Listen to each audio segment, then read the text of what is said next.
سبحان الله والحمد لله ولا إله إلا الله.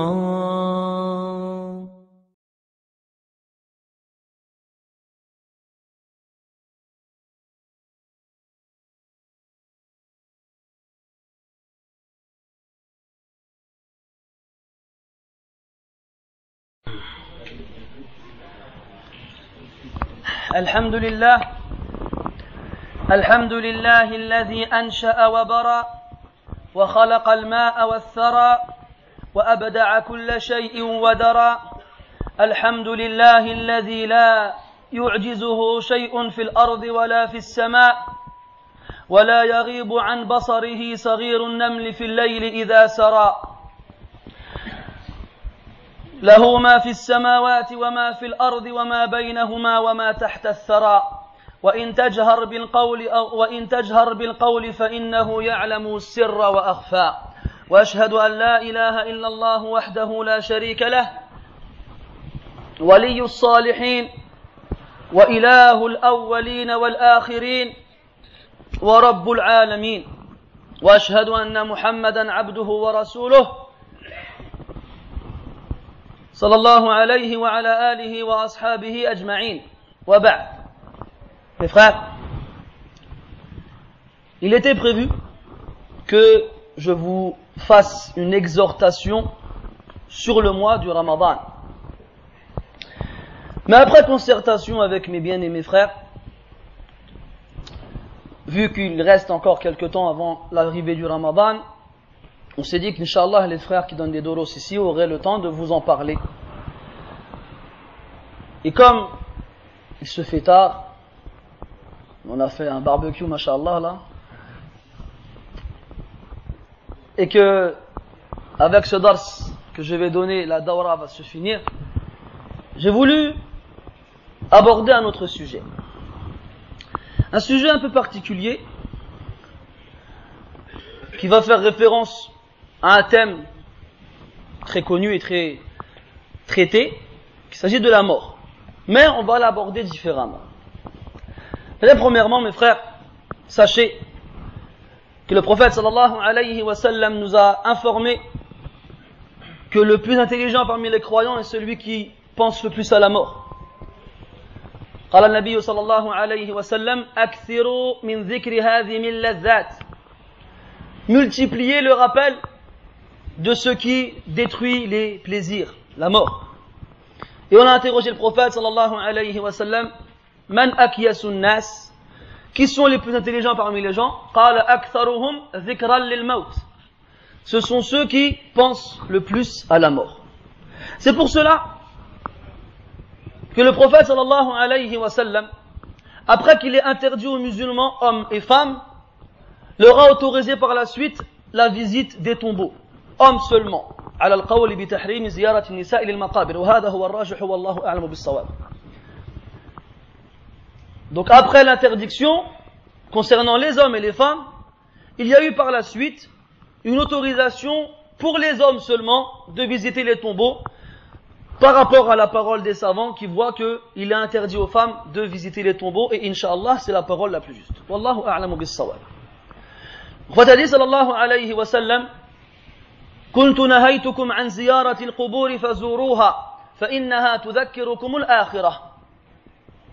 وفي رواية فمن أراد أن يزور القبور فليزر فإنها تذكركم الآخرة. Il a dit alayhi salatu wassalam, je vous avais interdit de visiter les tombeaux, alors maintenant visitez-les, car ils vous rappelleront l'au-delà. Dans notre version, et celui qui veut les visiter, qu'il le fasse. C'est une chose qui aide à se rappeler la mort. Le problème en France, c'est que les cimetières ressemblent à des jardins botaniques dans lesquels se concurrencent les coquelicots et les tulipes et les différentes statues qui servent de décoration à ces tombeaux. D'ailleurs, min babi ihya sunnah, le prophète nous a dit alayhi salatu wassalam, أو كما قال في المعنى إذا مررتم بمقابر الكفار فبشروهم بالنار. Lorsque vous passez près des tombeaux des mécréants, alors annoncez-leur l'enfer. Je leur dis bushrakum an-nar. هذا حديث صحيح. نعم. Comme il y a une invocation à faire lorsqu'on visite des musulmans dans les cimetières, il y a aussi une invocation à faire, entre guillemets, lorsqu'on passe près d'un cimetière de mécréants. Alors malheureusement, comme on ne peut pas visiter les tombeaux, alors que sachez que c'était l'habitude et la guidée des pieux prédécesseurs, comme Ali radiyallahu anhu, il allait visiter les tombeaux et il disait Ya ahl al-qubur, akhbiruna ankum aw nukhbirukum, amma al-khabaru min qibalina, fa amwalukum qad iqtusimat, wa nisa'ukum qad tazawwajna, wa masakinukum qad sakanaha qawmun ghayrukum. أما والله لو استطعتم الجواب لقلتم لم نر زادا خيرا من التقوى. Ali radiyallahu anhu visitait les tombeaux et s'adressait à eux. Il leur disait ô vous habitants des tombeaux, informez-nous, ou bien nous, on va vous informer. Quant à votre fortune, elle a été partagée. Et quant à vos épouses, elles se sont remariées. Et quant à vos demeures, d'autres personnes que vous les occupent aujourd'hui. Par Allah, si vous aviez pu me répondre, vous auriez dit, nous ne voyons aucune provision meilleure que la piété. Pas d'argent, pas de femme, pas de maison. Parce que dans le qabr, ce qui te sert, c'est ta taqwa. Et Rabi' ibn Khuthaym, rahimahullah, avait creusé dans sa maison un trou. Et chaque fois qu'il trouvait de la dureté dans son cœur, il y passait la nuit. Est-ce que vous pensiez qu'il dormait? Là. Il répétait قوله تعالى رب ارجعوني لعلي أعمل صالحا فيما تركت رب ارجعوني لعلي أعمل صالحا فيما تركت jusqu'à l'Fajr. Le verset où Allah Ta'ala il parle des gens qui meurent et qui souhaitent revenir sur terre et qui invoquent Allah en disant Ya Allah, fais-moi revenir afin que je fasse du bien dans ce que j'ai laissé derrière moi. Et au matin, lorsque l'adhan al-Fajr se faisait entendre, il se dirigeait vers la mosquée, il se parlait à lui-même et disait Ya Rabi' laqad raja'ta fa'mal. Ya Rabi', laqad raja'ta fa'mal. Ya Rabi', tu es revenu maintenant. Alors vas-y, œuvre. Et les histoires elles sont très nombreuses concernant les pieux prédécesseurs, rahmatullahi alayhi. Donc on est en France, et visiter les cimetières, malheureusement, n'est pas une chose facile et aisée. Et quand même on peut le faire, on n'arrivera pas trop au même résultat. Alors, il y a une option supplémentaire qui se propose à nous et qui s'offre à nous, c'est le lavage des morts. Le lavage des morts. Par la grâce d'Allah tabaraka wa ta'ala, j'ai quelques années fait cette chose-là. Et avant de rentrer dans le détail, différents éléments à citer. Premièrement, l'importance pour le musulman de savoir laver les morts. Car tu ne sais jamais de quoi elle fait le lendemain. Wa ma yudrik, peut-être que tu te retrouveras quelque part où tu seras le seul musulman et qu'il y aura un musulman à laver. Qu'est-ce que tu vas faire? C'est comme al-ruqya. Al-ruqya kadhalik. Beaucoup de gens ils t'appellent fais-moi ruqya, fais-la toi toi-même. Tu sais lire le Fatiha, tu peux faire ruqya. Mais il faut apprendre ces choses-là. Ne pas le faire n'importe comment, bien entendu. Et je pense que le frère Abbas vous a bien précisé cela. Pour en revenir au lavage des morts, il y a un hadith. Le prophète sallallahu alayhi wa sallam nous interdit de parler des défauts des gens que l'on a lavés, car on les voit dévêtus de vêtements. وأوضعوني على الألواح ممطرحا. Je me souviens plus. Al-Muhim dans la fameuse qasida Laïs al-Gharib, c'est bien déterminé comment ça se passe, les étapes de cette action-là. On ne doit pas citer les défauts des gens que l'on a lavés, car on les a vus donc dénués de vêtements, bien entendu, toujours en faisant attention à ce que leur aura soit couverte. Cependant, min bab al-i'tibar wal-itti'ad, cependant dans le but de prendre des leçons et de s'exhorter. On a le droit de faire référence, en gros, sans rentrer dans le détail, à ces événements-là et ces anecdotes. Je vais donc vous parler de quelques fois où j'ai été amené à laver des musulmans. Déjà, premièrement, il faut mettre de côté tout ce qui est ressentiment et tout ce qui est peur déplacée de voir un mort ou de toucher un mort. J'ai lavé des vieux, j'ai lavé des jeunes, j'ai même lavé un bébé qui est mort à la naissance. Quand on veut rentrer dans ce domaine-là, il ne faut pas s'y lancer tout seul, bien entendu. Alhamdulillah, un frère qui avait de l'expérience dans ce domaine m'a plus ou moins formé. Et que je l'accompagnais donc, et je lui donnais un coup de main jusqu'à ce que je les lavais tout seul. Quelques-uns.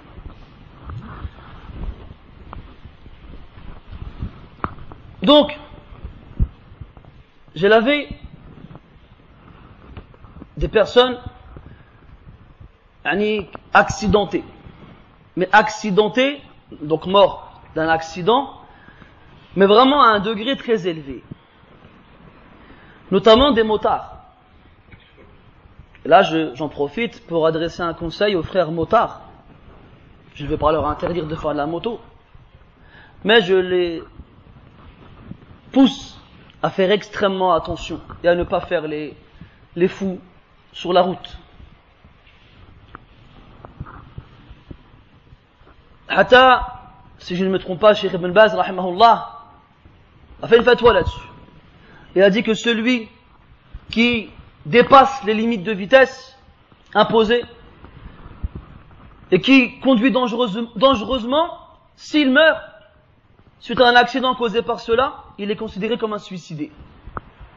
Il est considéré comme quelqu'un qui a mis fin à ses jours intentionnellement. Donc on nous appelle, je me rappelle c'était un jeudi que je n'oublierai jamais d'ailleurs. Parce que ce jeudi-là, j'avais lavé 2 personnes, une le matin et une le soir. Je vous parle du matin et le soir, j'y reviendrai après, Inch'Allah. Donc on nous appelle, on nous dit c'est un motard qui s'est fait percuter par une voiture et qui a fait quelques mètres dans les airs pour atterrir par terre. Ça s'arrête là? Ça s'arrête pas là. Comme c'était sur la route, il y avait des voitures qui passaient par ici et par là, et en atterrissant, il s'est fait écraser la tête par une voiture. Il s'est fait écraser la tête par une voiture. Quand on arrive à l'hôpital, c'était à Guiltaneuse, dans le 93, pour ceux qui connaissent. L'infirmier à la morgue nous prévient que c'est pas beau à voir. Et là d'ailleurs, une petite remarque, si vraiment vous voulez être motivé pour quitter ce pays au maximum, allez visiter les morgues. Quand vous visiterez les morgues et que vous verrez comment ils traitent les morts, alors là je vous assure que vous ne voudrez pas mourir ici. Un boucher dans une boucherie a l'air d'avoir plus de miséricorde qu'eux envers la viande qu'il coupe en morceaux. On arrive là-bas, l'infirmier il vient nous dire allez dans telle salle, donc on arrive, on se prépare et il nous ramène le corps. Il était tout habillé et il avait la tête, donc toujours sur son corps, mais cachée par un sac poubelle. Lorsqu'il nous l'amène, le frère qui m'a donc formé a pris l'initiative de voir dans quel état était la tête. Moi j'étais derrière, j'ai pas vu au début. Il s'est mis comme ça, il a levé le sac et d'un coup il a rebaissé. Et étrangement, même si ce frère avait plus d'expérience que moi, il était plus sensible à ce genre de scène. Et moi qui d'habitude, je vais pas dire je suis effrayé ou là, on va plus dire je suis émotif. Étrangement, je n'ai pas été effrayé. Donc il n'a pas supporté la vue, il m'a dit fais attention, c'est spécial. Mais comme il fallait le faire, on l'a fait. Alors j'ai enlevé le sac et j'ai vu sa tête. Bon, je ne peux pas vous la décrire, mais juste imaginez une tête humaine sur laquelle une roue de voiture elle passe. La boîte crânienne elle explose. Il n'y avait plus une trace du visage. Tu ne pouvais pas voir d'œil, ni de nez, ni de bouche, rien du tout. À part quelques dents vers là, peut-être. Des cheveux ici, des cheveux là. Première étape, le déshabiller. En le déshabillant, vous voyez les motards, ils s'habillent lourdement, une veste en cuir et beaucoup de vêtements. C'était un jour, il ne faisait pas très chaud. Et subhanallah, en lui enlevant son t-shirt, je trouve un pendentif Bouddha. Allahu Akbar. Ça m'a fait peur. Je me suis dit, ah, c'est un musulman celui-là ou pas? On a eu un doute. À un moment, l'asl, j'ai appelé Cheikh Bazmoul, hafidahullah, à ce sujet. Je lui fais Cheikh, des fois on nous ramène des gens à Zahir, on ne sait pas si c'est des musulmans, on ne sait pas s'ils faisaient la prière et tout ça. Cheikh il nous a répondu, si il est de famille musulmane, là on ne demande pas, on reste sur le asl, c'est que c'est un musulman. Cependant là, quand j'ai vu le petit Bouddha, j'ai eu un doute. Alors on s'est renseigné, et il était d'une famille musulmane. Mais là quand même, j'étais perplexe. Et subhanallah, en lui enlevant sa veste en cuir, on l'a trouvé dans sa poche intérieure. Vous voyez le petit Coran vert de Juz Amma en phonétique?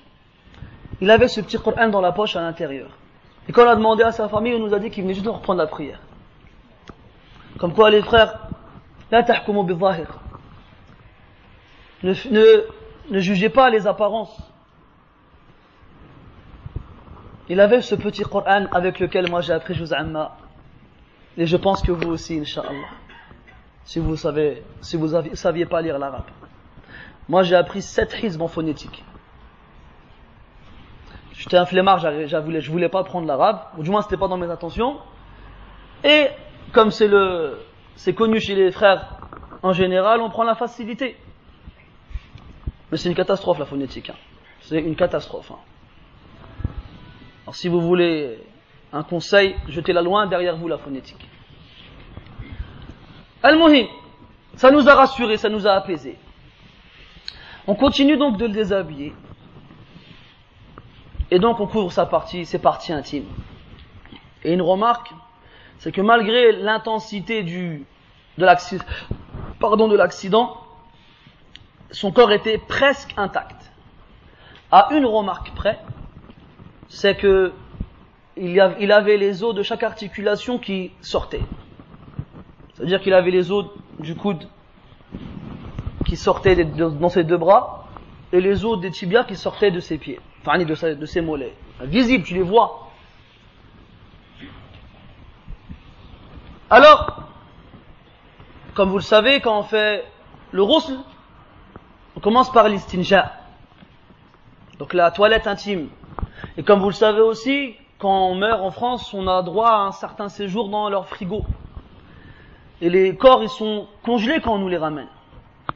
Et la sunna, c'est de faire asseoir le mort et de presser sur son ventre pour faire sortir ce qui reste, pour pouvoir le nettoyer.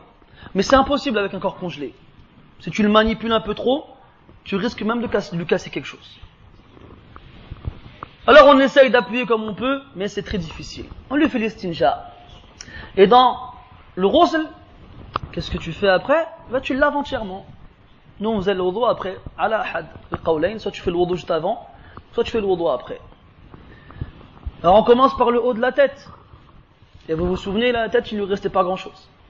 Et donc le frère avec qui j'étais n'a pas voulu, n'a pas pu lui laver la tête, alors j'ai donc pris cette initiative. Et sans exagération, mes frères, le peu de cheveux que j'ai réussi à toucher, chaque fois que j'enlevais mes mains, bien sûr avec des gants, j'avais des morceaux de crâne dans les mains. Des morceaux de son crâne qui me restaient dans les mains. On a fait ce qu'on a pu, le reste on a fait tayammum. Et on l'a lavé. On lui a mis le kafan, et il est parti. Il est parti au bled. Et là je ne comprends pas. Ces gens qui nous critiquent, et qui nous disent pourquoi vous passez votre temps à vouloir quitter ce pays. Alors je leur réponds, et pourquoi vous le quittez vous quand vous mourrez? Pourquoi vous faites des quêtes? Quand on entend un Foulen il est mort, Allan il est mort, pour faire une quête, pourquoi? Pour le renvoyer au bled. Hajib. Pourquoi tu choisis le bled comme lieu pour mourir et pas comme lieu pour vivre? Shay gharib. Shay wallahi gharib. Une autre fois, ça c'est une anecdote qui nous permet de voir plusieurs choses. Toujours on a dit fa'tabiru ya ulil absar. Al-ibra, c'est prendre une morale. Alors c'est l'histoire d'un homme, un père de famille, qui a laissé sa famille au bled, un Marocain. Pendant des années, il a vécu en France, où il travaillait dans une usine de voitures. Et il faisait des allers-retours au bled pour aller voir sa famille. Son fils, qui venait d'avoir 18 ans, est venu en France pour travailler avec son père dans la même usine. 18 ans. Et ce jeune homme, qui venait juste d'arriver du bled, 3 semaines après qu'il ait commencé à travailler dans cette usine, il travaillait de nuit. Il habitait à Creil. Creil qui est assez loin de la ville où cette usine était. Alors son copain qui conduisait, il le presse, il dit dépêche-toi, vous rentrez, je suis fatigué, je vais dormir. Alors il monte dans la voiture, et apparemment il n'avait pas de ceinture. Et en roulant, à Zahir, je ne suis pas sûr à 100% de l'exactitude de ce qui s'est passé, mais le conducteur s'est endormi. Et ça, il suffit pas de longtemps, hein, pour que quelque chose arrive. Et à une certaine vitesse, en perdant connaissance, ils ont percuté une voiture qui venait dans le sens inverse de plein fouet. Comme ce jeune de 18 ans n'était pas avec sa ceinture, il a traversé le pare-brise. Attendez, vous voyez les petits plots en béton qu'on a sur le côté sur les trottoirs? Il est tombé dessus la tête la première. Il est tombé dessus la tête la première. Prends un vase en argile et mets une pêche dedans. Regarde le trou que ça va faire. Et tu vas voir l'intérieur du vase. Ben, sans exagérer, c'était la même chose. Son cerveau est resté sur la route. On nous appelle, il faut le laver. Alors pareil. On arrive, déjà subhanallah, quand tu arrives, avant qu'on te ramène le corps, le cercueil il est déjà présent. Et la plaque avec le nom et la date de naissance, ils sont déjà présents aussi. C'était marqué 1985, 2007 je crois. Non, pas 2007. Il avait 18 ans. C'était en 2007. Avant, 2000, c'était en 2004. 85, c'est pas 2000. 86. Taïb. Subhanallah. Voilà, je regardais la plaque juste avec la date de naissance et de mort. Allahu Akbar, 1986, 2004. Je sais pas, ça fait pas 18 ans? Si? 18 ans. Et wallah, ça fait réfléchir. Tu crois que ce jeune, ça faisait que 3 semaines qu'il venait du bled? T'as vu les gens du bled, comment ils sont pleins de rêves et d'espoir quand ils arrivent dans les pays comme ceux-là? Je vais faire et je vais avoir de l'argent, je vais acheter une voiture et je vais acheter une maison pour ma famille et je vais retourner au bled et je serai content et keda ou keda. 3 semaines. Et à 18 ans, tu te vois mourir toi? Là, bel'aks. Tu dis ça y est, j'ai toute la vie devant moi. C'est pas toi qui décides. Al-mawtu ya'ti baghtatan. La mort elle vient sans prévenir. Tu projettes. Je vais me marier, j'aurai 4 enfants, et je vais m'acheter une BM avec un F6 ou là je ne sais quoi. Et 2 jours plus tard, tu meurs. Et comme tout à l'heure, on a entendu le hadith d'Ibn Omar dans Sahih al-Bukhari, le prophète dit sallallahu alayhi wa sallam, Kun fi dunya ka'annaka gharibun aw 'abirun sabil. Sois dans ce bas monde comme si tu étais un étranger ou quelqu'un de passage. Ibn Omar radiyallahu anhuma, il disait, خذ من صحتك لمرضك ولحياتك ومن حياتك لموتك وإذا أصبحت فلا تنتظر المساء وإذا أمسيت فلا تنتظر الصباح. Lorsque tu arrives au matin, n'attends pas le soir. Et lorsque tu arrives au soir, n'attends pas le matin. Et prends de ta santé pour les jours où tu seras malade et de ta vie pour lorsque tu vas mourir. 18 ans. On nous l'amène comme ça, pareil. Très difficile. Très difficile à voir.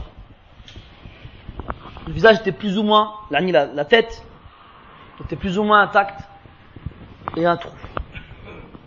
Un trou. Et la tête à l'intérieur vide, rien. Alors, lui il était déjà déshabillé. Son père y rentre. Son père y rentre. Je vais le voir. Je fais Ami Matroche. Je voulais lui épargner le fait de voir son fils comme ça. Imagine-toi, subhanallah. Il est au bled, il est en France depuis des années. Sa famille, elle est dans un autre bled depuis qu'il les a quittés. Il ne voit ses enfants que quelques jours, voire quelques semaines dans l'année. Et lorsque son fils, il le rejoint en France, 3 semaines plus tard, il le perd. J'ai Saïd. Oula, حسيتي بأنك ما غاديش تصبر حسن ما تشوفوش. Je fais ami, c'est dur. Si tu penses que tu ne vas pas patienter, vaut mieux pas que tu le vois. Il a dit là, Ouldi Breton Choufou. Laissez mon fils, je veux le voir. Alors je l'ai laissé. Man ana hatta amna'ahu min dhalik. Qui suis-je pour lui interdire cela? Il a avancé comme ça. Il s'est mis devant son fils, il a regardé longuement. Sans faire un mouvement. Après il s'est baissé. Il lui a embrassé ce qui lui restait de front. Et il lui a dit Allah rada alayk ya waldi. Après il s'est relevé comme ça. Je l'ai regardé. Il a fait Alhamdulillahi Rabbil Alamin. Radina bi aqdarika ya Rabb. Allahu Akbar.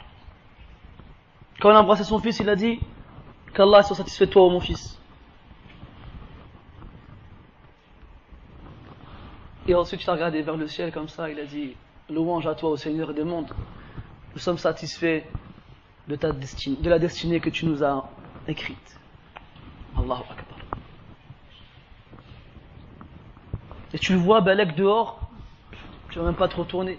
Comme on les appelle nous, des petits moustachus, on les appelle ces gens-là. Et peut-être qu'en faisant ça, comme dans le hadith, في معناه أن الله تبارك وتعالى, il demande aux anges, après qu'il ait pris l'âme d'un des enfants de son serviteur, comment mon serviteur a-t-il réagi? Istarja'a. Il a dit inna lillahi wa inna ilayhi raji'un, et il a patienté. Alors Allah il leur dit, construisez-lui un palais au paradis et appelez-le Baytul Hamd, la demeure de la louange. Et c'est dans ces cas-là, mes frères, qu'on voit la vraie patience. قال النبي صلى الله عليه وسلم إنما الصبر عند الصدمة الأولى. إنما الصبر عند الصدمة الأولى. الصدمة, c'est le choc. La vraie patience, c'est celle qu'on fait preuve lors du choc. Amma comme les gens ils font, ils se tirent les cheveux, ils hurlent et ils crient. Et après ils disent Alhamdulillah, ou bien ils disent Inna lillahi wa inna ilayhi raji'un, hada laysa bis-sabr. Ce n'est pas de la patience cela. الذين إذا أصابتهم مصيبة قالوا إنا لله وإنا إليه راجعون أولئك عليهم صلوات من ربهم ورحمة وأولئك هم المهتدون. Ceux qui lorsqu'ils sont touchés par un mal, ils disent Inna lillahi wa inna ilayhi raji'un. Nous sommes à Allah et à lui nous retournons. Voici ceux sur qui il y a les prières de ton Seigneur, les salawatu min rabbihim wa rahma et sa miséricorde, wa ulaika humul muhtadun, et voici ceux qui sont bien quittés. Ja'alana Allah wa iyyakum minhum. 18 ans et il part et son livre d'action se ferme et il va dans sa tombe. Il est venu du bled en avion vivant et 3 semaines plus tard il repart au bled en avion dans une boîte. Ya ghafilan 'anil 'amal wa gharrahu tulul amal al-maut ya'ti baghtatan wal qabru sunduqul 'amal. Ô toi qui es insouciant dans les actions que tu dois accomplir et qui a été trompé par la longue espérance, la mort arrive sans prévenir d'un seul coup et le tombeau est la boîte dans laquelle sont tes actions. 18 ans. Ne dis pas que ça n'arrive qu'aux autres. Est-ce que quelqu'un a déjà connu l'immortalité ici-bas? Si quelqu'un avait dû la connaître, ça aurait été les prophètes et les messagers. وَمَا جَعَلْنَا لِبَشَرٍ مِّن قَبْلِكَ الْخُلْدَ أَفَإِن مِّتَّ فَهُمُ الْخَالِدُونَ. Et nous n'avons pas donné l'immortalité à quelqu'un d'autre avant toi. Est-ce que si tu meurs toi, ils vont rester vivants? Là. Al-Maut. Et lorsqu'on mourra, on retrouvera nos actions.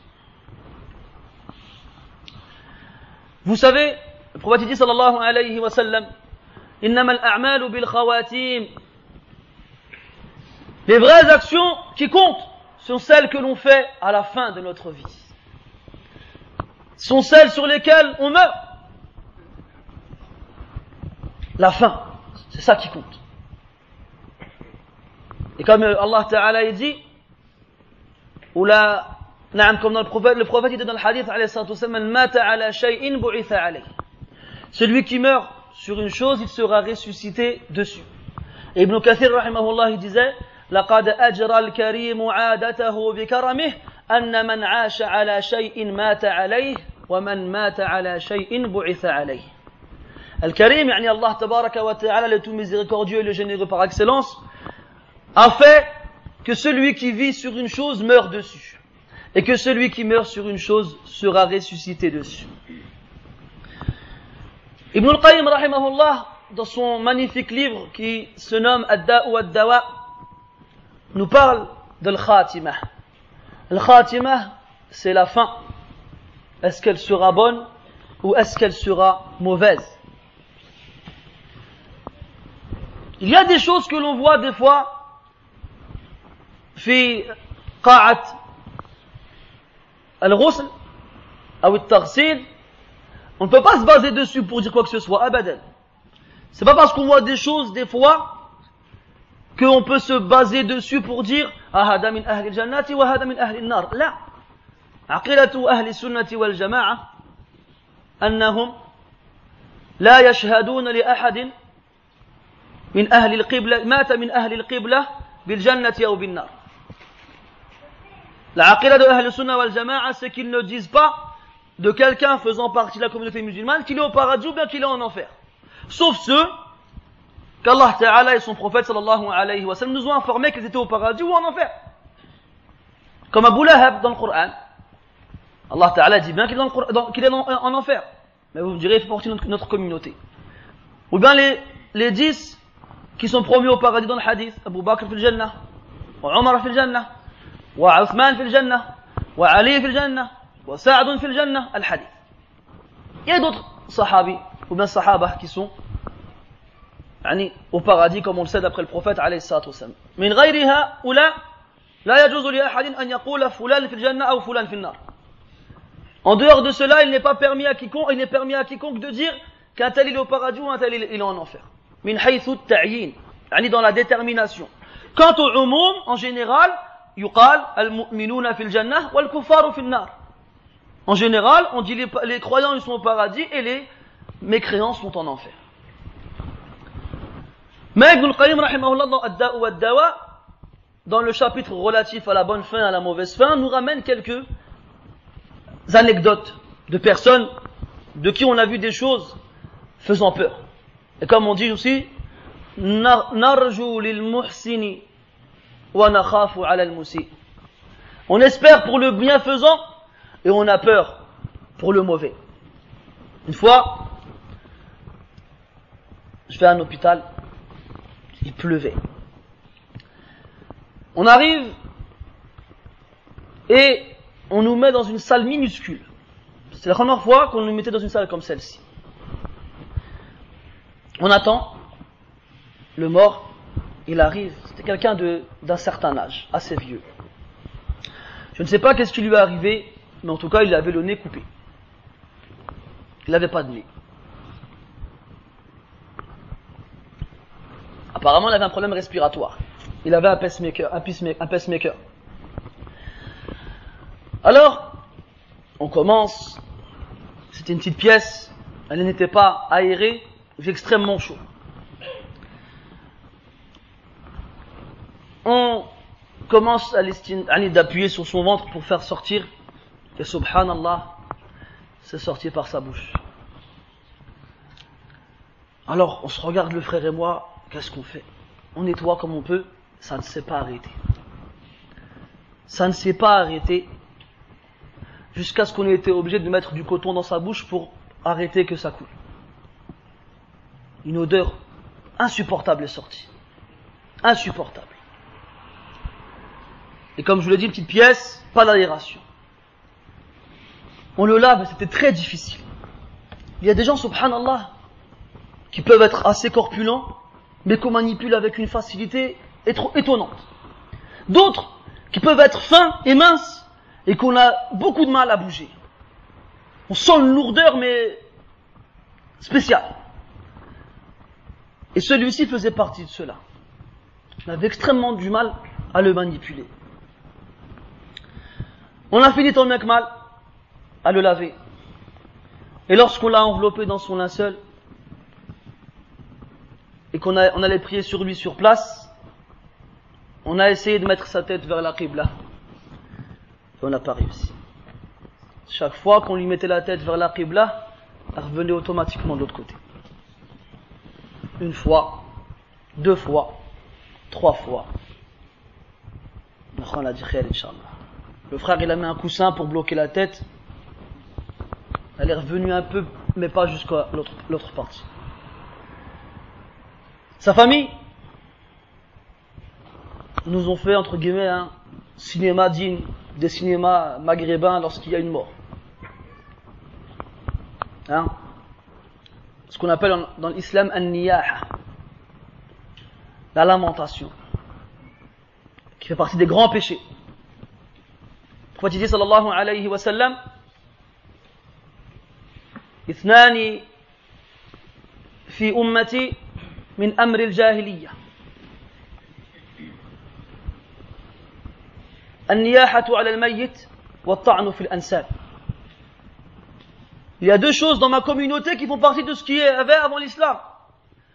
Les lamentations sur le mort et le fait d'insulter ses ancêtres. Et à un autre hadith, le prophète dit alayhi salatu wassalam, qu'an-na'iha, celle qui se lamente, si elle ne se repent pas de ce qu'elle a commis comme action, elle portera un gilbab en feu le jour du jugement. Et tu as beau leur parler, ils n'écoutent pas. Comment est-ce que tu veux parler à quelqu'un qui est en train de se lamenter sur quelqu'un qui vient de perdre? Le prophète sallallahu alayhi wa sallam est passé près d'une femme dans un cimetière qui se lamentait sur un mort. Il lui a dit, Ya amatallah, ittaqillaha wasbiri. Il lui a dit, ô servante d'Allah, crains Allah et patiente. Elle l'a pas regardé, elle lui a dit, innaka lam tusab bima asabtu bih, ou usibtu bih. Elle lui a dit, tu n'as pas été touché par ce qui m'a touché. Elle n'a pas prêté attention à la recommandation du prophète sallallahu alayhi wa sallam. Et elle a été dure dans sa réponse. Mais elle ne savait pas que c'était le prophète qui lui parlait alayhi salatu wassalam. Et le prophète, il ne lui a pas répondu. Il l'a laissé. Et il est parti. Un peu plus tard, les gens ont dit à cette femme, tu as parlé au prophète alayhi salatu wassalam. Alors lorsqu'elle s'est rendue compte de ce qu'elle avait fait, elle a été le voir pour s'excuser. Et là, il lui a répondu, innama sabru inda sadmatil ula. La patience a lieu lors du premier choc. Ça, c'est de la patience. Là, je vais vous donner un exemple de... Enfin, je ne sais pas si on peut appeler ça le su'ul khatimah, mais d'une scène qui laisse pas indifférent.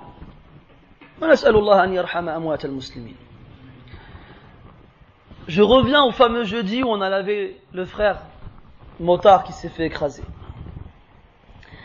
Et l'après-midi, donc, on nous appelle pour une autre janaza, pour un autre tarsil, qui avait lieu donc à Villepinte, pas loin de chez moi, dans le 93.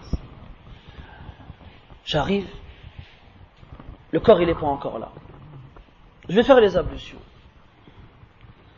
Je reviens, et pendant mon absence, le corps a été ramené. C'était un jeune. Il ne va pas avoir aussi plus de 20 ans. Je le regarde comme ça, j'ai l'impression de le connaître. Mais je ne le reconnais pas. Alors je suis perturbé, mais je continue. Un peu plus tard, son père il arrive. On n'a pas encore commencé le lavage.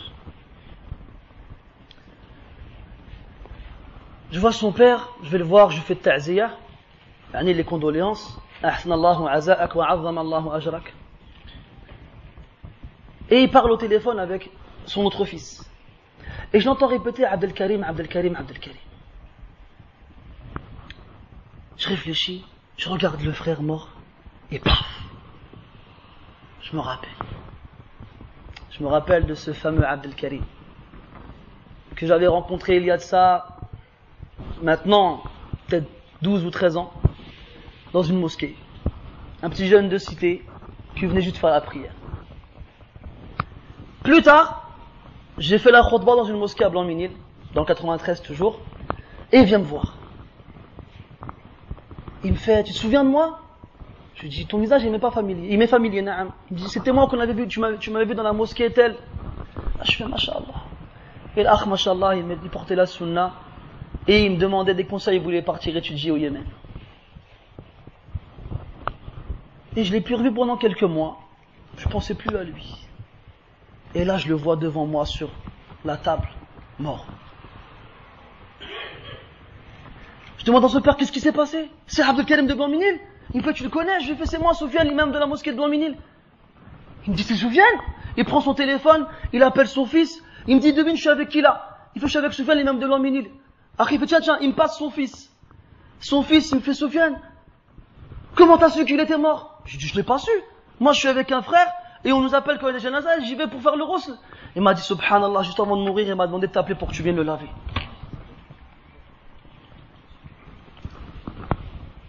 Allahu Akbar. Il m'a dit, il veut que ce soit toi qui le lave, et il veut que ce soit toi qui prie sur lui.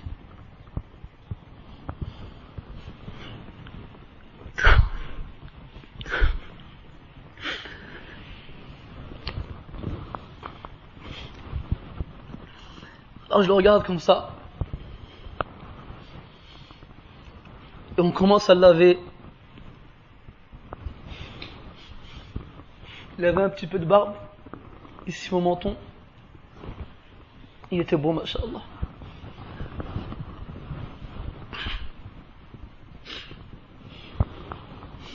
Wallah, j'exagérerai pas si je vous dis que son visage resplendissait.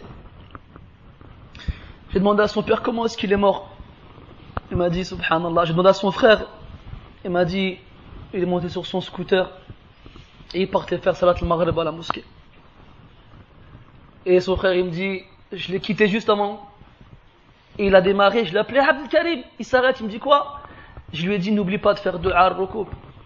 Subhanalladhi sakhara lana hada wa ma kunna lahu muqrinin. Alors il lui dit, barakallahu fik. Il l'a dit, il met son casque, il roule un peu et il se fait taper par une voiture. À l'hôpital, il arrive à parler un peu et un peu plus tard il meurt. Alors on l'a lavé,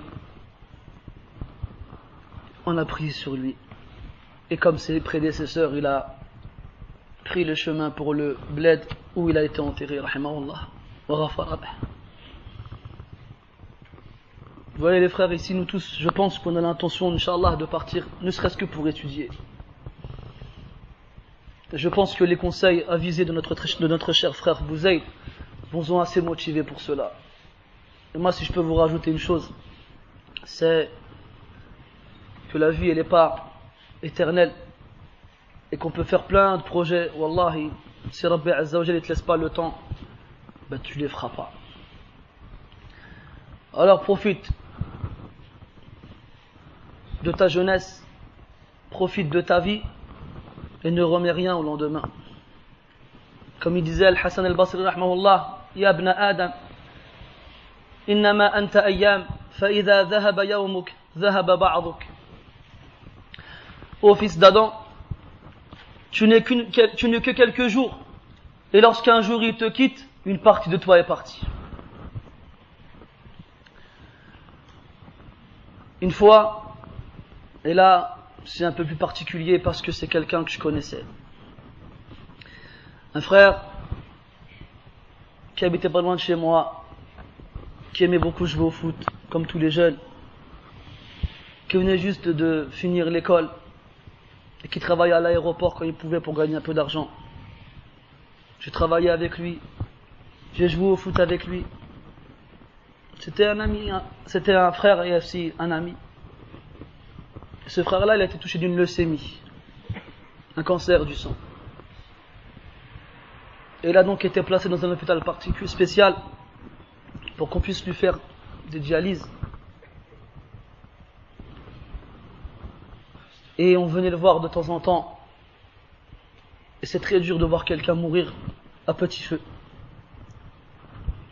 Quelqu'un qu'on voyait courir sur les terrains de foot très rapidement. Et ce frère-là, il n'a pas pu aller faire une umrah. C'était son plus grand rêve de faire une umrah. Ou bien de voir la Kaaba.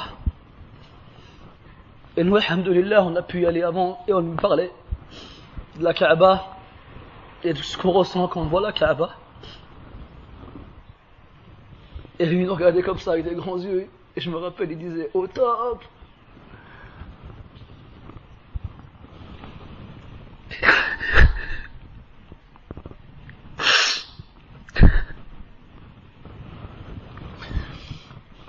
Il y a eu des hauts et des bas dans sa maladie, mais vers la fin, c'était irrémédiable. Pas longtemps avant qu'il ne meure, on va à l'hôpital. Il était devenu très maigre. Il était sous assistance respiratoire. Et on n'a pu rentrer que un par un.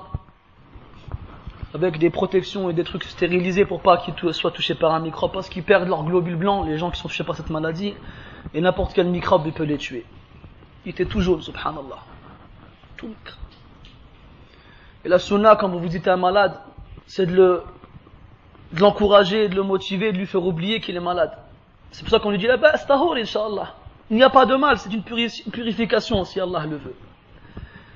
Mais qu'est-ce que c'est dur, wallah.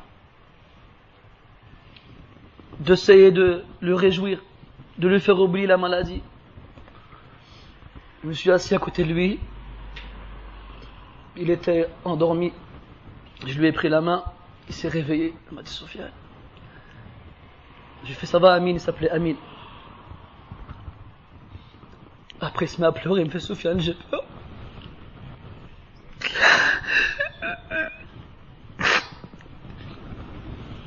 Il me dit, Sofiane, j'ai peur. Mets-toi à sa place. T'as à peine 20 ans. T'es sûr d'aller d'hôpital depuis des mois. Les docteurs ils disent il te reste quelques jours, voire quelques semaines. Tu sais que tu vas mourir. On sait tous qu'on va mourir ici. On n'y pense pas parce qu'on ne sait pas quand on va mourir. Mais là, quand tu sais que dans quelques jours, peut-être, c'est très probable que tu meurs. Wallah, c'est normal d'avoir peur.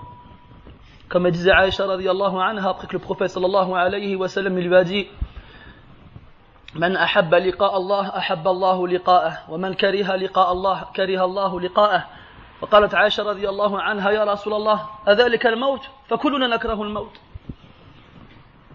Quand il a dit alayhi salatu wassalam, celui qui aime rencontrer Allah, Allah il aime à le rencontrer. Et celui qui déteste rencontrer Allah, Allah il déteste à le rencontrer. Alors Aïcha radiyallahu anha elle a dit ya Rasulallah, nous si c'est la mort, on déteste tous la mort. Qui aime la mort ici? Qui aime à mourir? Quand tu lui as répondu alayhi salatu wassalam, il a dit non. On dit quand le croyant il meurt, les anges de la miséricorde viennent et ils lui annoncent des bonnes nouvelles, alors il est réjoui et il aime à rencontrer Allah, alors Allah il aime à le rencontrer. Quant au mauvais, lorsqu'il va mourir, les anges du châtiment viennent et ils lui annoncent ce qu'il attend comme torture et châtiment, alors il déteste à mourir et à rencontrer Allah, et Allah il déteste à le rencontrer. Il me dit Amin, je lui prends la main, il se met à pleurer, il me dit Soufiane, j'ai peur. Alors, un effort plus ou moins de ma part surhumain pour retenir mes larmes. Et je lui dis mais non Amin, Inch'Allah tu vas guérir et on ira faire une umrah ensemble comme tu le voulais tant. Il m'a dit Inch'Allah. Un peu plus tard, donc nous on part. Et un jour je reçois un SMS d'un frère qui le connaissait avec nous et qui m'annonce qu'il venait de mourir. Alors on va à l'hôpital et c'est nous qui nous sommes occupés de son lavage. Et son père, il m'a dit qu'il était à son chevet avant qu'il ne meure. Et il lui lisait du Coran. Et lui, il rêvait. Et il parlait en dormant. Et il disait à Omar, Omar c'est l'autre frère très proche de lui aussi. Il disait Omar, dépêche-toi, on va arriver en retard. On est à la Mecque. Il rêvait qu'il était à la Mecque. Il rêvait qu'il était à la Mecque et que c'était l'heure de la prière. Et il disait aux frères de se dépêcher pour aller prier devant la Kaaba. Son père, il me raconte, il me dit qu'il lisait du Coran et qu'il est arrivé au verset où Allah Ta'ala il dit Ya ayyatuha an-nafsul mutma'inna irji'i ila la ayyatuha an-nafsul mutma'inna Ashia irji'i ila rabbiki radiyatan mardiyah. Et là son fils il fait et il meurt. Imagine-toi ton fils, vous qui avez des enfants ici. Imagine, tu vois ton fils mourir en quelques mois, perdre sa force, être incapable de bouger tout seul. Perdre son poids, changer de couleur. Et imagine-le en train de mourir à côté de toi. Quelle épreuve ça doit être pour un père d'assister à la naissance de son fils et d'assister aussi à sa mort. Le prophète nous dit alayhi salatu wassalam ثلاث دعوات مستجابات لا شك فيهن دعوة المظلوم ودعوة المسافر ودعوة الوالد على ولده. Il y a 3 invocations qui sont obligatoirement exaucées, il n'y a aucun doute là-dessus. L'invocation de l'opprimé, l'invocation du voyageur et l'invocation du parent pour son enfant. Et on entend aujourd'hui des gens sans aucun scrupule qui invoquent la mort pour leurs enfants. Ce sont ces mêmes personnes qui, lorsque leurs enfants ils meurent, se roulent par terre et crient et hurlent. Vos enfants, invoquez Allah Ta'ala pour eux. Et même s'ils vous font du mal, invoquez Allah Ta'ala pour eux. Allah Ta'ala il accepte vos invocations pour vos enfants. Alors si vous avez fait du mal, demandez à Allah Ta'ala de le guider et de le ramener vers la droiture. Ne demandez pas à Allah Ta'ala de le punir et de l'éloigner de vous. Vous serez les premiers à en souffrir. Vous serez les premiers à en souffrir. On arrive à l'hôpital et une dernière fois on voit Amin. Je n'exagérerais pas si je disais que le peu de temps où j'ai réussi à le laver, je l'ai lavé avec mes larmes. C'était très difficile, wallah. Ici, il y a ce lien très fort qui nous unit. C'est l'iman. La foi, elle a fait qu'on est tous des frères. Innamal mu'minuna ikhwa. Et on s'aime. Peut-être même des fois on aime nos frères plus que certaines personnes de nos familles. Shafi'i rahimahullah disait مجالسة الإخوان أحب إلينا من مجالسة الأهل والولدان لأن الأهل والولدان يذكروننا بالدنيا والإخوان يذكروننا بالآخرة. Être en compagnie de nos frères nous est préféré à la compagnie de nos femmes et de nos enfants. Car lorsqu'on est avec nos femmes et nos enfants, ils nous rappellent ce bas monde.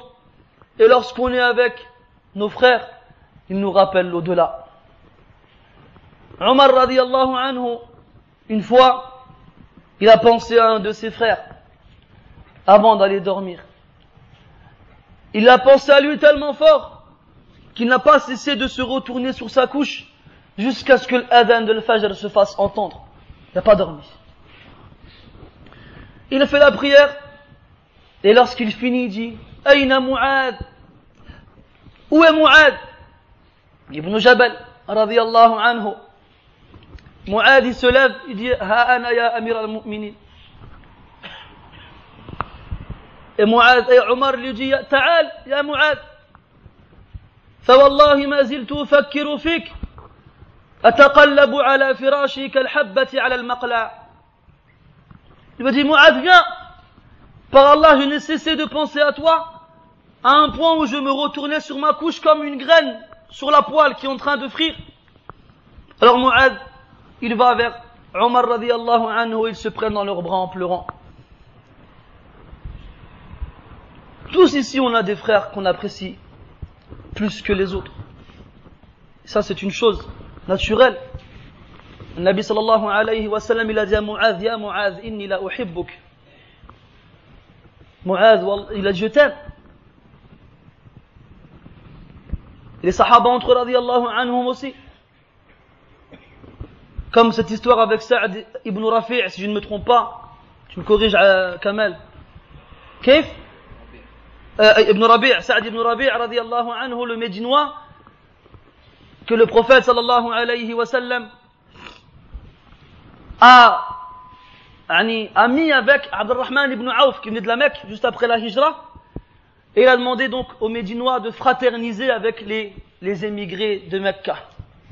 Alors Sa'd ibn Rabi' il dit à Abdurrahman radiyallahu anhu, il lui dit j'ai 2 maisons, je t'en offre une. J'ai 2 femmes, choisis celle qui te plaît, je la divorce et prends-la comme épouse. Si c'est pas l'ukhuwa qui peut te pousser à faire une telle chose, c'est quoi? C'est quoi? Amin, qui nous a accompagnés à la mosquée, qui apprenait un peu le Coran comme il pouvait, avec qui on a passé des bons moments, avec un ballon ou autre, on le voit après qu'on ait prié sur lui. On porte son cercueil, on le met dans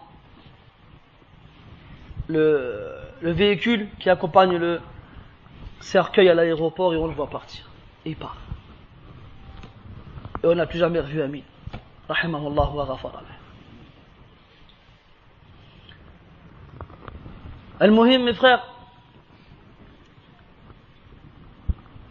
si vous voulez vivre des expériences qui, je pense, seront inoubliables, alors, si vous le pouvez, bien entendu, participez à ce genre de choses.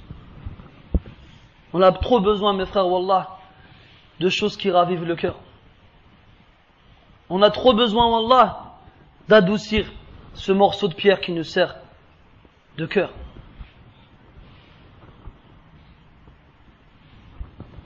On parle du paradis, on parle de l'enfer, on parle du jour du jugement, on parle de la colère d'Allah tabaraka wa ta'ala, et les gens devant toi, ils sont impassibles. Aucune émotion n'est visible sur leur visage. On ne sait pas quoi dire pour les toucher. On cherche, mais on n'a pas de résultat. Tu vas dans des mosquées, parfois pleines, et tu parles pendant 1 heure de l'enfer. Il n'y en a pas un qui pleure. Il n'y en a pas un qui cache sa tête entre ses bras. Comme les sahaba faisaient radiyallahu anhum. Comme dans ce hadith où Anas radiyallahu anhu, il a dit que le prophète sallallahu alayhi wa sallam, il leur a fait une exhortation très forte, dans laquelle il a dit لو تعلمون ما أعلم لضحكتم قليلا ولبكيتم كثيرا ولما تلذذتم بالنساء على الفرش ولخرجتم إلى الصعودات تجأرون إلى الله. Il a dit فوضع الصحابة رؤوسهم يعني خفضوها ولهم خنين. Les Sahaba radiallahu anhu, pourquoi il a dit alayhi salam dans cette exhortation? Par Allah, si vous saviez ce que je sais, vous ririez peu et vous pleureriez beaucoup et vous n'éprouveriez plus aucun plaisir avec vos femmes dans vos lits. Et vous courriez vers les hautes collines et vous implorerez Allah Ta'ala. Rien d'autre. Rien d'autre. Et les Sahaba radiallahu anhum, ils entendent cela et ils baissent leur tête et ils gémissent. Ils gémissent. Ils pleurent. Nous, voilà. On comprend pas. En fait, si on comprend cette vérité douloureuse qui est la cause de notre insensibilité, cette vérité douloureuse, c'est qu'on s'est précipité à embellir notre apparence physique et on a mis de côté la purification de nos âmes. Cette vérité qui est qu'on a délaissé l'étude du Coran, la parole d'Allah tabaraka wa ta'ala, qu'on a délaissé le dhikr, qu'on a délaissé le rappel d'Allah subhanahu. Vous n'avez pas remarqué, lorsqu'on a appris que lever ses mains dans les invocations pouvait être une innovation, alors la plupart d'entre nous ne lèvent plus ses mains. Vous n'avez pas remarqué, lorsqu'on a appris qu'utiliser le chapelet pour le tasbih chez certains savants est une innovation, on ne va pas les frères faire le tasbih. Ça, c'est vrai que ces éléments-là sont des innovations. Mais il y a toujours un moyen de les faire dans la sunna. Et même que lever ses mains dans les invocations n'est pas toujours une bid'a. Dans de nombreux passages ou endroits ou événements, c'est la sunna de lever ses mains. Au contraire, le prophète dit alayhi salatu wassalam فيما رواه الترمذي من حديث ابن عمر رضي الله عنه إن الله حيي كريم يستحيي من عبده إذا رفع يديه إليه أن يردهما صفرا. Allah Ta'ala est pudique et généreux. Il éprouve de la pudeur à l'égard de son serviteur qui lève ses mains vers lui à lui rendre vide. Et dans notre hadith, le prophète dit alayhi salatu wassalam ثم ذكر الرجل يطيل السفر أشعث أغبر يمد يديه إلى السماء يا ربي الحديث. Il a parlé d'un homme qui a fait un long voyage, qui est ébouriffé, plein de sable, sale, et qui lève ses mains vers le ciel et qui dit Ya Allah, Ya Allah. Et les savants qui expliquent le hadith, ils disent que tous les éléments qui sont cités dans cette partie du hadith sont des causes qui favorisent la réponse à l'invocation. Allah dit dans le Coran Ud'uni astajib lakum. Invoquez-moi et je vous réponds. Et Allah dit dans le Coran وَإِذَا سَأَلَكَ عِبَادِي عَنِّي فَإِنِّي قَرِيبٌ أُجِيبُ دَعْوَةَ الدَّاعِ إِذَا دَعَانِ. Et lorsque mon serviteur t'interroge sur moi, alors réponds-lui je suis proche, je réponds à l'appel de celui qui m'appelle. Et le prophète dit dans le hadith sallallahu alayhi wa sallam ad-du'a huwa al-ibada. Ad-du'a, l'invocation c'est l'adoration. Et Allah dans le Coran il a appelé du'a ibada. Dans le verset qu'on a cité tout à l'heure, وَقَالَ رَبُّكُمُ ادْعُونِي أَسْتَجِبْ لَكُمْ إِنَّ الَّذِينَ يَسْتَكْبِرُونَ عَنْ عِبَادَتِي. Et votre Seigneur a dit, invoquez-moi et je vous répondrai, ceux qui s'enorgueillissent quant à mon adoration. Donc Allah il a appelé la dua adoration dans ce verset. Et dans Surat Maryam avec l'histoire d'Ibrahim alayhi salam et son peuple, il a dit وأعتزلكم وما تدعون من دون الله وأدعو ربي عسى ألا أكون بدعاء ربي شقيا فلما اعتزلهم وما يعبدون من دون الله. C'est-à-dire وأعتزلكم يعني je m'isolerai de vous وأدعو ainsi que ce que vous invoquez en dehors d'Allah et j'adorerai mon Seigneur. Et après Allah il dit lorsqu'il s'est isolé d'eux ainsi que ce qu'ils adorent en dehors d'Allah. Ça veut dire que invoquer autre qu'Allah c'est l'adorer. والعياذ بالله. Et dans le hadith, le prophète dit sallallahu alayhi wa sallam, إذا لم يدعو في معنى الحديث إذا لم يدعو المرء الله يغضب عليه. Lorsque quelqu'un il délaisse l'invocation d'Allah, eh ben Allah Ta'ala il se met en colère sur lui ou contre lui. Et le sha'ir il disait الرحمن يغضب إن تركت سؤاله وبني آدم إن سألته يغضب. Le tout miséricordieux se met en colère si tu arrêtes de l'invoquer, alors que le fils d'Adam, c'est quand tu l'appelles qu'il se met en colère. Toi tu vas vers les gens et tu oublies le Seigneur des gens. Mes frères, et Wallah, si on veut aller mieux, il faut vraiment qu'on fasse attention à cette moudra, à ce morceau de chair qu'on a dans nos poitrines. هذه المضغة التي إذا صلحت صلح الجسد كله وإذا فسدت فسد الجسد كله. Ce morceau de chair qui, lorsqu'il est bon, tout le corps il est bon, et lorsqu'il est mauvais, tout le corps il est mauvais. Tu sais que tu mourras un jour, voilà bout. Mais est-ce que tu te prépares pour ce jour-là? Ahl al-Tarikh il rapporte qu'un poète qui répond au nom d'Al-Farazdaq, c'est un poète très fort dans la poésie, mais qui était connu pour dire des choses vulgaires. Et il avait un très mauvais comportement. Et les gens ne l'aimaient pas. Un jour, il a été à une janaza dans laquelle se trouvait Al-Hasan al-Basri, rahimahullah.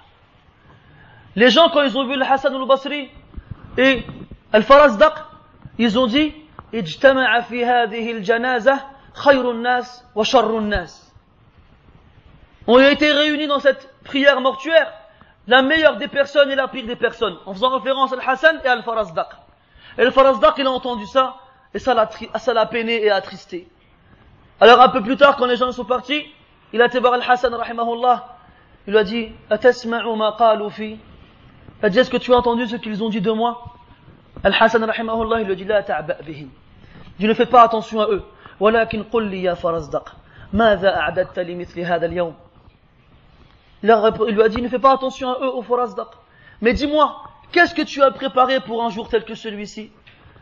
Il a dit, والله ما أعددت لمثل هذا اليوم عملا كثيرا ولكنني أعددت له لا إله إلا الله منذ 70 سنة.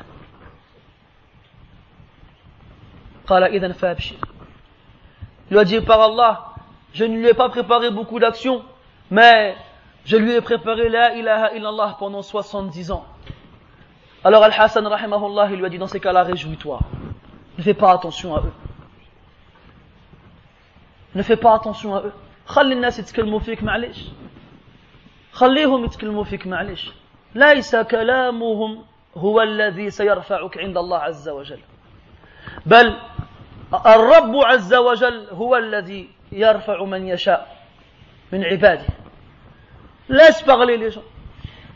Ce ne sont pas les paroles des gens qui vont t'élever ou te rabaisser. Mais c'est Allah Ta'ala qui choisit qui il élève parmi ses serviteurs. Le prophète dit sallallahu alayhi wa sallam, en parlant du Coran, Inna Allah la yarfa'u bihadha al-kitabi aqwaman wa yadha'u bihi akharin. Allah élève par ce livre, le Coran, des gens, et il en rabaisse d'autres. Il en rabaisse d'autres. Dans le hadith, le prophète dit alayhi salatu wassalam, Al-Qur'an hujjatun laka aw alayk. Le Coran est un argument pour toi ou contre toi. Idhan ya akhi, dis-toi que chaque jour qui passe est peut-être le dernier pour toi. Vis chaque jour comme si c'était le dernier.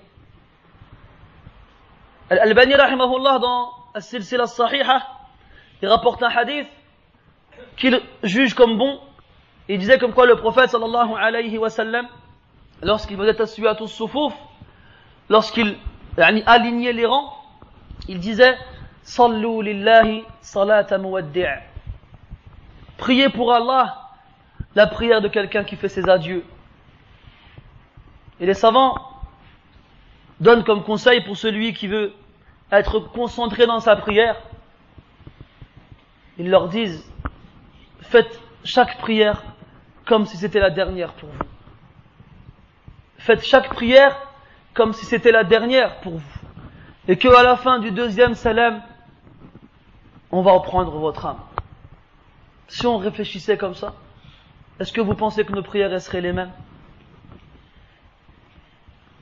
Est-ce que vous pensez que nos prières seraient les mêmes? Khubayb ibn Adi, radiyallahu anhu, a été fait prisonnier par Quraysh. Et ils ont fait preuve de traîtrise pour pouvoir l'attraper. Ils l'ont emprisonné un certain temps, et ceci était après la bataille de Badr.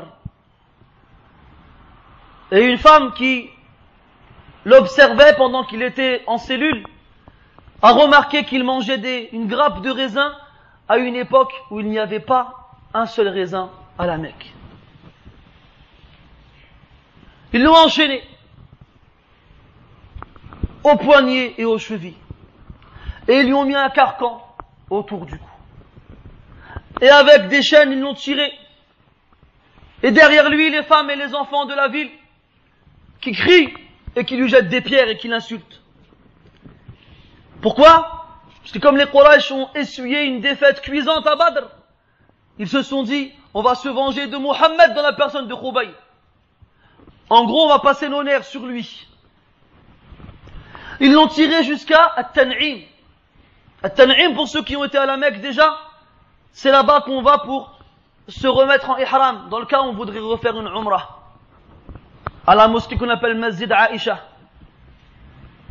qui a quand même une certaine distance de la Mecque, de la Kaaba, du centre-ville. Alors imaginez-vous sur cette distance-là, Khubayb radiyallahu anhu qui est tiré avec des chaînes aux poignets, aux chevilles et au cou, et qui subit les insultes et les moqueries des gens derrière lui. Quand il arrive là-bas, il l'installe sur une planche où il le, entre guillemets, crucifie. Sallabou. Avant de le crucifier, il leur dit, si vous voulez me laisser faire rak'atayn avant de me tuer, alors faites-le. Alors ils l'ont laissé. Il a fait rak'atayn. Et Sa'd ibn Amir al-Jumahi, radiyallahu anhu, qui n'était pas encore musulman à l'époque, et c'est lui qui raconte l'histoire, il dit, j'ai jamais vu une quiétude pareille. Je n'ai jamais vu un apaisement pareil. Je n'ai jamais vu une concentration et un recueillement pareil. Il a fait rak'atayn, on dirait qu'il était tout seul avec Rabbi subhanahu wa ta'ala. Alors qu'il avait autour de lui des dizaines de personnes qui n'attendaient qu'une chose, c'était de le voir mourir. Et lorsqu'il finit le rak'atayn, il regarde les gens, il leur dit, Wallahi, si ce n'était pas le fait que vous pourriez penser que j'ai allongé la prière exprès par peur de la mort, je l'aurais fait encore plus longue. Je l'aurais fait encore plus longue. Il l'attrape et il l'allonge sur cette planche. Il l'attache et il le coupe en morceaux vivants. Il le coupe en morceaux vivants. Articulation par articulation. Il commence avec les doigts. Ils arrivent au poignet, le coude, l'épaule, l'autre main pareil. Et pendant ce temps, il est vivant. Et pendant ce temps, les gens écrivent, ah, c'est bien. Voilà, vous avez tué nos frères et nos pères et nos amis. Eh ben, on se venge maintenant. Et Abu Sufyan, qui n'était pas encore musulman, s'approche de lui. Pendant qu'il s'est fait torturer, il lui dit, Atuhibbu an takuna sahihan mu'afa fi ahlik wa Muhammadun makanak. Il dit, est-ce que tu aimerais être chez toi, en bonne santé et à l'abri du mal, et que Muhammad, ton prophète, soit à ta place? Il a dit, ma uhibbu an akuna mu'afan fi ahli wa Muhammadun yushaku bi shawka. Alors qu'il est en train de se faire couper en morceaux vivants. Il a dit, je n'aimerais pas être chez moi en sécurité et que Muhammad soit piqué par une aiguille, soit piqué par une épine. Et là, Abu Sufyan, il a dit, ma ra'aytu ahadan yuhibbu ahadan ka hubbi ashabi Muhammadin Muhammadan, li Muhammadin. Je n'ai jamais vu quelqu'un aimer comme quelqu'un d'autre, comme les compagnons de Muhammad aiment Muhammad. Et il est mort ainsi, radiyallahu anhu wa ardah. Un autre compagnon, pendant une bataille, montait la garde avec un autre sahabi. Ils étaient deux nuits. Et ils se sont mis d'accord pour que chacun leur tour, ils montent la garde. Alors il lui a dit, écoute, comme on est que deux, toi tu dors une partie de la nuit, moi je vais veiller, et après je te réveillerai et tu prendras ma place. Il a dit d'accord. Et plutôt que de rester sans rien faire, comme ça aurait été le cas pour la plupart d'entre nous, il a fait rak'atayn. Il a fait rak'atayn, et il y avait un homme parmi les mushrikines qui a vu, je crois, sa femme se faire capturer pendant la bataille. Alors il a dit, je vais me venger des musulmans. Et il voulait tuer le prophète, alayhi salatu wassalam. Il s'est approché du camp, il s'est caché derrière un rocher, et avec son arc, il a vu un de ceux qui montaient la garde en train de prier. Alors il a sorti une flèche, il a visé, et il l'a touché en plein bras. Et le sahabi, pendant qu'il priait, il a enlevé la flèche, il l'a jetée et continue de prier. Alors, l'homme il comprend pas. Il dégaine une seconde flèche, et il le vise à nouveau, et il le touche. Et le sahabi il enlève la flèche, il la jette, et il continue de prier. Alors il recommence une troisième fois, et une quatrième, et une cinquième. Et chaque fois le sahabi radiyallahu anhu, il enlève les flèches et continue de prier. Mais le sang écoule. Et pendant que le sang écoule, on perd de ses forces. Alors, il essaye de tenir au maximum et il tombe. En tombant, il réveille son compagnon. Il ouvre les yeux et voit son ami par terre, qui baigne dans son sang, et des flèches à côté de lui. Qu'est-ce qu'il s'est passé? Il lui raconte, je priais, et quelqu'un me tirait des flèches. Alors il lui dit, mais pourquoi tu ne m'as pas réveillé lorsque tu as reçu la première flèche? Il a dit, je lisais une sourate, je ne voulais pas la couper. Je lisais une sourate, je ne voulais pas la couper. Aïwa. Et nous, on est où du Coran? On est où de la Sunna? On est où du suivi des plus prédécesseurs? Où est-ce qu'on est, nous? Où on est de tout cela? Où on est du Coran? C'est comme ce sahabi qui écrivait le wahi, la révélation lorsqu'Allah la faisait descendre sur le prophète sallallahu alayhi wa sallam. Et lorsqu'il a reçu ce verset, Wallah ta'ala dit, Man dha alladhi yuqridu Allah qardan hasana fayudha'ifahu lahu wa lahu ajrun kabir. Ou karim, kabir na'am. De celui qui prête, qui fait un bon prêt à Allah, Allah il lui multipliera, il aura une récompense énorme. Le sahabi dit, Ya Rasulallah, est-ce qu'on peut prêter à Allah? Alors, pourquoi tu dis Naam? Tu lui prêtes ici-bas et Allah il te le rend au centuple ou bien encore plus fil akhirah. Alors il dit, Ya Rasulallah, j'ai une palmeraie, un jardin fait de palmiers qui m'appartient. Je le donne à Allah et à son messager.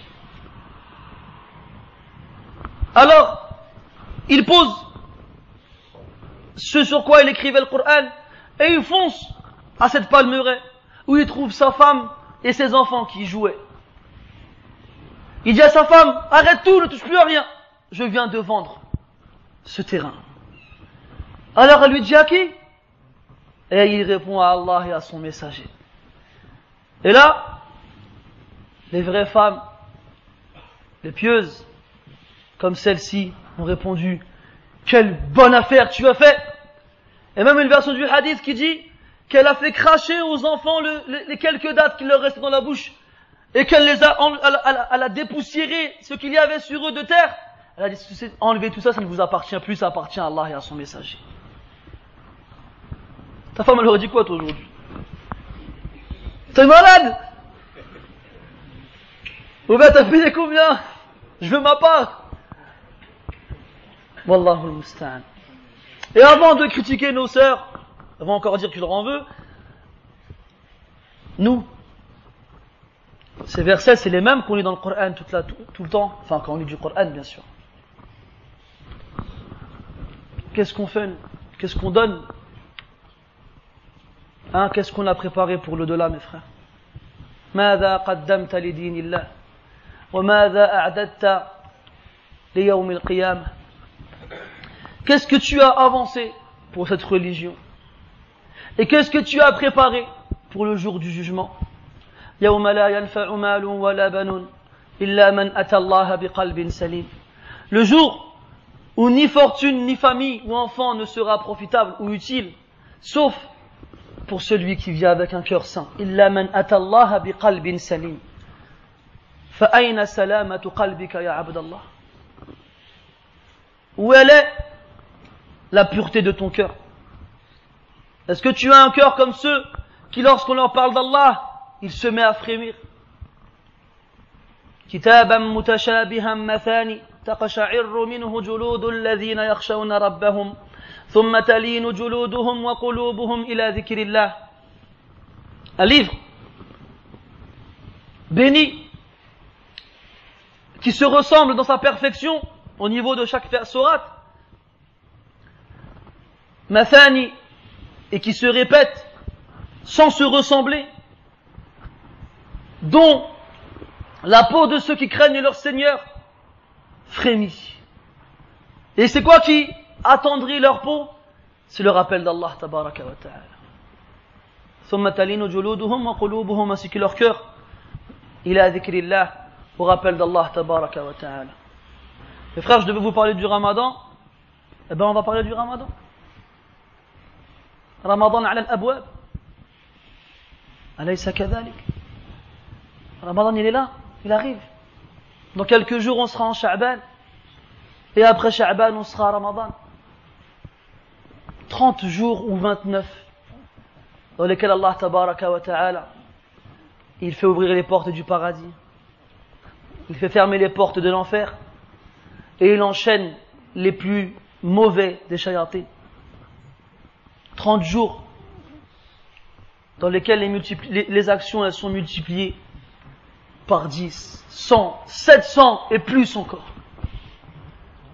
30 jours dans lesquels Allah tabaraka wa ta'ala il affranchit ses serviteurs de l'enfer. 30 jours dans lesquels le musulman il se prive de la boisson, de la nourriture, des rapports charnels pour Allah azza wa jal. Kullu amal ibn Adam lahu illa as-sawm fa innahu li wa ana ajzi bih. Toutes les actions du fils d'Adam sont pour lui, sauf le jeûne. Il est pour moi et c'est moi qui le récompense. Les savants disent que chaque action elle a un nombre précis de hasanat. Nous on ne sait pas combien. Mais les anges qui écrivent les actions le savent. Sauf le jeûne. Le jeûne, c'est Allah tabaraka wa ta'ala qui le rétribue. Et c'est lui qui détermine la quantité de hasanat qu'il vaut. Et on ne sait pas combien. Les savants disent pourquoi. C'est Allah ta'ala qui détermine cette récompense. Ils disent parce que le jeûne est une des actions qui manifeste le plus deux éléments. Premièrement, al-ikhlas, la pureté de l'intention. Je préfère cette traduction à la sincérité. La pureté de l'intention, car quand on jeûne, c'est une des actions qui montre le plus al-ikhlas, car des fois on se retrouve tout seul, sans qu'il n'y ait personne avec nous, et pourtant on s'abstient de manger et de boire, ou de faire les choses qui nous sont interdites pendant le jeûne. Et la deuxième des choses, c'est que c'est une des actions qui manifeste le plus la patience.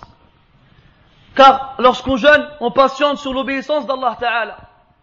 Et lorsqu'on jeûne, on patiente face à la désobéissance d'Allah Ta'ala. Wallahi, même les gens qui ne sont pas sérieux régulièrement dans leurs pratiques religieuses, ils font attention.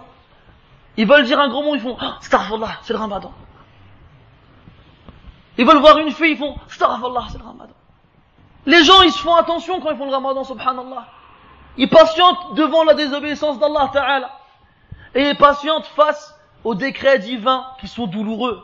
Ils patientent face à la faim. Ils patientent face à la soif. Ils patientent face aux envies charnelles avec l'épouse. Et Allah dans le Coran il dit Innama yuwaffa as-sabiruna ajrahum bighayri hisab. Et là mes frères, ce sera un moyen pour nous de montrer encore plus la patience, de jeûner en été, sous une chaleur assez forte, dans des journées longues et des nuits courtes. Et là, malheureusement, on voit les mosquées qui préviennent les gens et leur disent hey, c'est un tarawih vite fait. Hein. On fait 2-3 pages et puis Salat al-Nabi, comme ils disent. Ils te disent cette année tarawih, t'as vu, c'est tard, et subh c'est tôt, وحنا عيانين وباغيين نعسو باغيين كذا باغيين كذا. Tarawih à la fin c'est n'importe quoi. عيب والله. ما تقدرش تصبر شهر في السنة. سنة واحد في الشهر واحد. Tu peux pas patienter un mois dans l'année. Et quand bien même tu es fatigué, إذا لم تستطع أن تصلي مع الناس صلي بمفردك في بيتك ولا تحرم الناس من هذا الفضل. Si tu ne veux pas patienter quant à ce grand bien, alors prie chez toi, ou va dans une mosquée où ils prient comme des coqs, qui picorent, et laisse les gens prier. Tarawih, jam'u tarwiha. والترويحة مأخوذ من الراحة والاستراحة. سميت كذلك لإطالتها. فكانوا يصلون ركعتين طويلتين حتى كان بعضهم يعتمد على العصا. فإذا انتهت تلك الركعتان استراحوا وهلة من الوقت حتى يأنفوا الصلاة بعد ذلك. Le mot tarawih il vient du mot repos, se reposer. Pourquoi on l'a appelé ainsi? Parce que les raka'at étaient tellement longues que certains parmi les pieux prédécesseurs s'appuyaient sur des cannes pendant la prière. Anas il lisait 200 versets dans une raka'a. Et lorsque les raka'at étaient finis, il s'arrêtait un moment dans lequel il se reposait. Il se reposait. حنا اليوم والله حدث ولا حرج. Parle sans t'arrêter, il n'y a pas de mal. L'imam, c'est Speedy Gonzalez.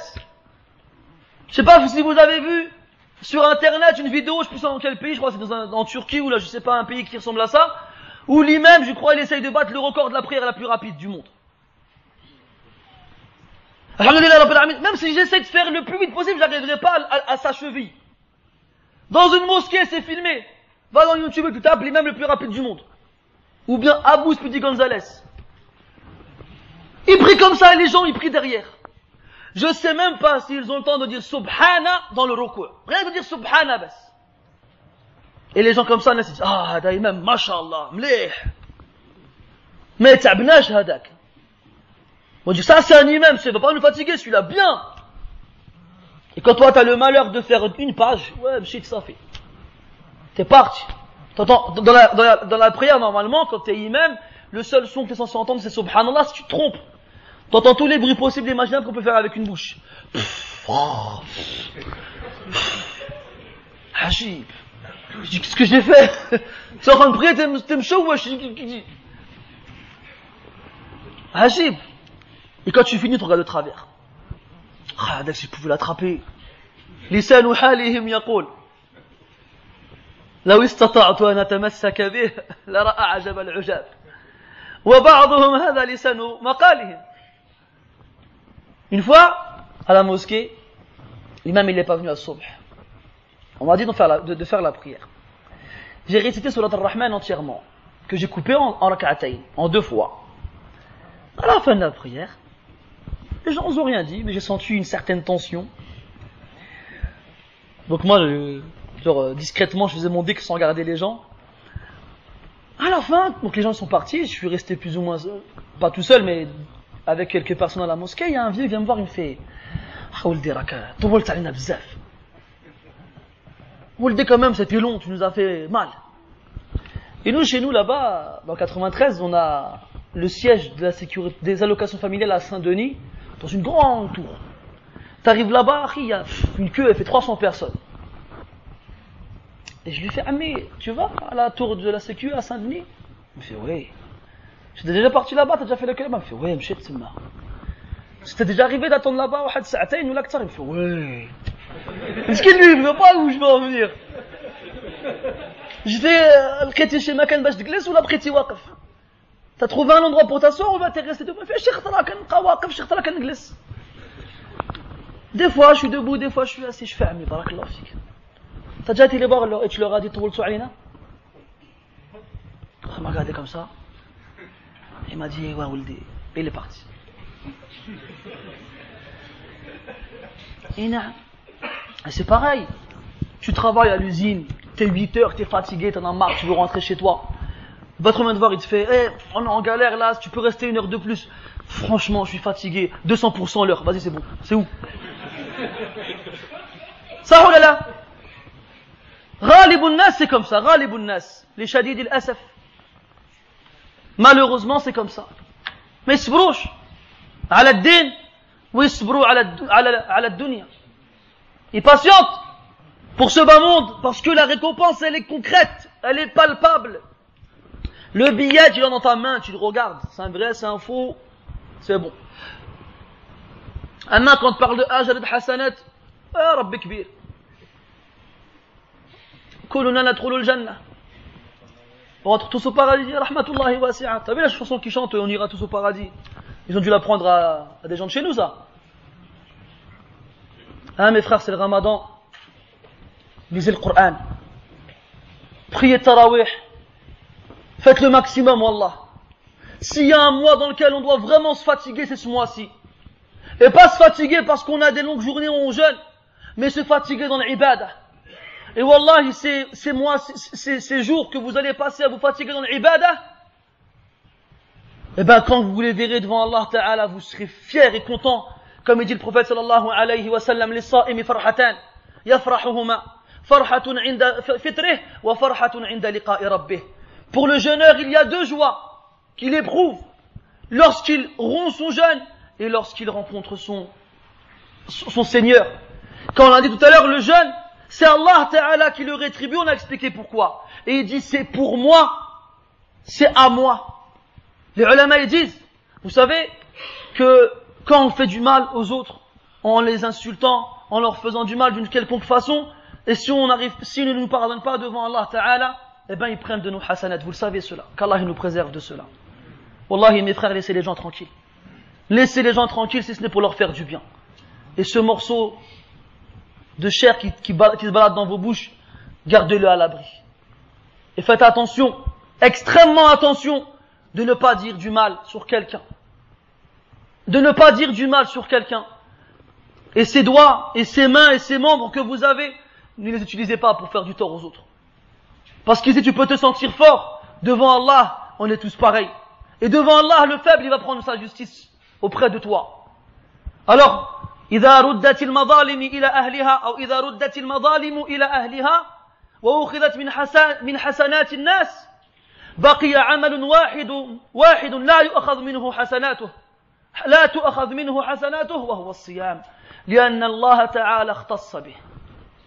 Lorsque les gens devront répondre du mal qu'ils ont fait aux autres et comprendront leur hasanat, il n'y aura qu'une seule action à laquelle on ne touchera pas, c'est le jeûne. Vous savez pourquoi? Parce qu'il est à Allah tabaraka wa ta'ala. Et c'est pour lui et on n'y touche pas. Les frères, istaghilu al-fursa. Saisissez l'occasion, wa ma yudri, comme on a parlé de la mort, vous ne savez pas. Peut-être que c'est votre dernier ramadan. Peut-être que c'est votre dernier ramadan, alors faites-le comme si vous n'en feriez plus, comme si vous n'allez plus jamais en faire un par la suite. نسأل الله تبارك وتعالى بأسمائه الحسنى وصفاته العلى الوقت بعد الصلاة إن شاء الله نسأل الله تعالى أن يوفقنا لصيام رمضان على الوجه الأكمل على الوجه الذي يرضيه عنا يا رب إنه ولي ذلك والقادر عليه سبحانك اللهم وبحمدك أشهد أن لا إله إلا أنت نستغفرك ونتوب إليك وصلى الله وسلم وبارك على محمد وعلى آله وأصحابه أجمعين وبارك الله فيكم